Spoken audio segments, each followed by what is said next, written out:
Hello friends, this is your hydraulic expert Pankaj Srivastava. और जो हम लोग बात कर रहे हैं आजकल डायरेक्शन कंट्रोल वॉल्व के बारे में। सो this is the part and the final part of the direction control valve, part 3. Okay, so I have already told you about the different two-way, three-way valves, different positions they have.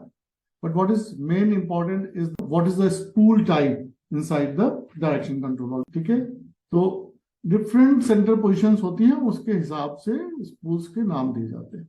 3 position जो DC valves होते हैं उनके लिए मैं बात कर रहा हूँ. तो सेंटर पोजीशन अगर सारे पोर्ट आपस में कनेक्टेड हैं, जैसे फर्स्ट केस में, तो आप उसको हम लोग बोलते हैं ओपन सेंटर. इसमें P, T, A, B all are connected. ठीक है. देन द सेकंड पोजीशन जो दिखाई गई है उसमें दिखाया गया है कि A is connected to T, P और B block. Close centre, close centre में क्या हुआ, पी, टी, ए, बी सब कुछ सारे पोर्ट्स ब्लॉक्ड हैं, कोई किसी से कनेक्टेड नहीं है. ठीक है. And then float centre, float centre का कि A, B is connected to T, P is blocked. ठीक है. एंड एक और टाइप दिखाया गया है कि A is connected to P and T और बी ब्लॉक हो गया. एंड टेंडम सेंटर होता है जिसमें P is connected to T और ए और बी ब्लॉक्ड है. तो अभी जो ओपन सेंटर होता है, ओपन सेंटर में क्या होता है कि पी, टी, ए, बी सारे आपस में कनेक्टेड होते हैं. ठीक है. तो इसमें आप अगर कोई फिक्स डिस्प्लेसमेंट पंप लेते हैं, ठीक है, तो कोई प्रॉब्लम नहीं है. जैसे आप स्टार्ट करोगे, तेल पी से आएगा, it will go back to the tank and there will be no load on the pump or the system when you start that. Unless until you engage the DC valve, there will be no load coming on the system, right? And इसको आप fix displacement pump like gear pumps, when pumps के साथ में use कर सकते हैं. Close centre, close centre में इसमें क्या होता है कि P is blocked, T is blocked, A is blocked and B is blocked. All ports are blocked, right?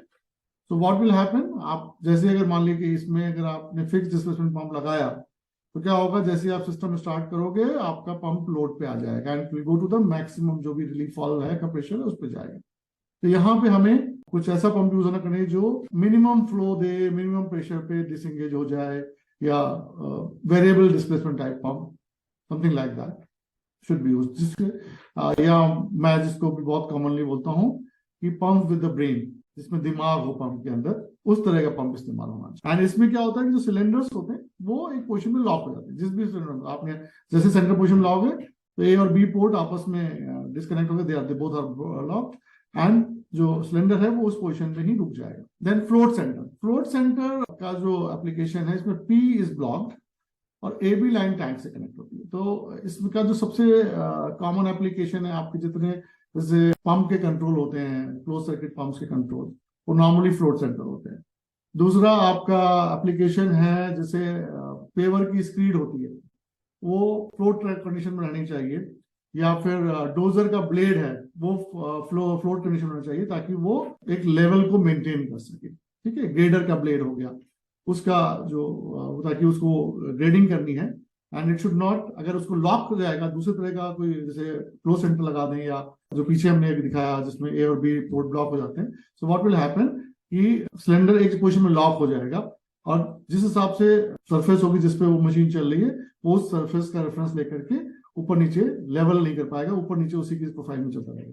Float centre में क्या होगा, तो उसका एक लेवल बन गया है and it will just guide to that level, चाहे वो पीछे जो आपका मशीन का टायर जो भी है वो किसी भी लेवल में चल रहा हो, तो वो अपने आप एडजस्टमेंट करके सिलेंडर को लेवल को मेंटेन रखता है. इसीलिए आपकी जो रोड बनती है उसकी जो पेवर की स्पीड होती है, या ग्रेडर होता है या डोजर होता है, उसमें वो फ्लोट सेंटर स्पूल इस्तेमाल किया जाता है. टेंडम सेंटर, टेंडम सेंटर में P is connected to T, इसमें भी आप फिक्स डिस्प्लेसमेंट पंप इस्तेमाल कर सकते हैं. एंड इसमें भी अगर आप सेंटर पोजीशन में लाओगे तो ए और B are blocked and cylinder वहीं पे रुक जाता है. ये रीजनरेटिव सर्किट होता है, ये आगे जब हम लोग सर्किट्स पढ़ेंगे तो बताएंगे कैसे होता है. उसमें ए और बी आपस में पी से कनेक्टेड होते हैं. So how that actually works, किस तरीके से उसका काम होता है, दैट हम फ्यूचर में बात करेंगे उसके. ठीक है. And this is another position कि A is connected to P and T, ये स्पेशल एप्लीकेशंस होते हैं जिसमें यूज होता होगा. अभी जो हमने पहले बात की थी कि जैसे स्प्रिंग अगर एक साइड है तो what will happen, spring will keep the spool inside offset in A position, right. तो इसको हम लोग बोलते हैं स्प्रिंग ऑफसेट. ठीक है. बट अगर स्प्रिंग दोनों तरफ है तो what it will do, it will keep the spool in the centre. So that is why it is called spring centre. Okay. And ऐसे भी होते हैं जिसमें नो स्प्रिंग्स, उसमें दोनों तरफ कॉइल्स लगी हुई है, आपको एक पोजीशन एंगेज करनी है, आपने एक तरफ की कॉइल चलाई, वो उस पोजीशन में चला गया, आपने दूसरी तरफ की कॉइल चलाई, दूसरे उसके साइड का जो बॉक्स है वो पोजीशन में आ जाएगा। And in some position there are detents also. Detents मतलब आपने जिस पोजीशन, जैसे मान लिया आपको मोटर चलानी है, तो आप उसमें मान लो कि आपने क्या किया कि लीवर, हैंड ऑपरेटेड लीवर से आपने उसको ऑपरेट किया और आपने उसको लॉक छोड़ दिया वहीं पे, क्योंकि मोटर को लगातार चलना है, आपको होल्ड करके नहीं रखना, तो उसमें क्या होगा, it will be locked in that. Detent क्या करते हैं, उसको लॉक कर देते हैं। तो अभी तक जितने भी हमने आपको दिखाया उसमें आपको नॉर्मली होता ही है कि PTAB 4 कनेक्शन होते हैं, ठीक है।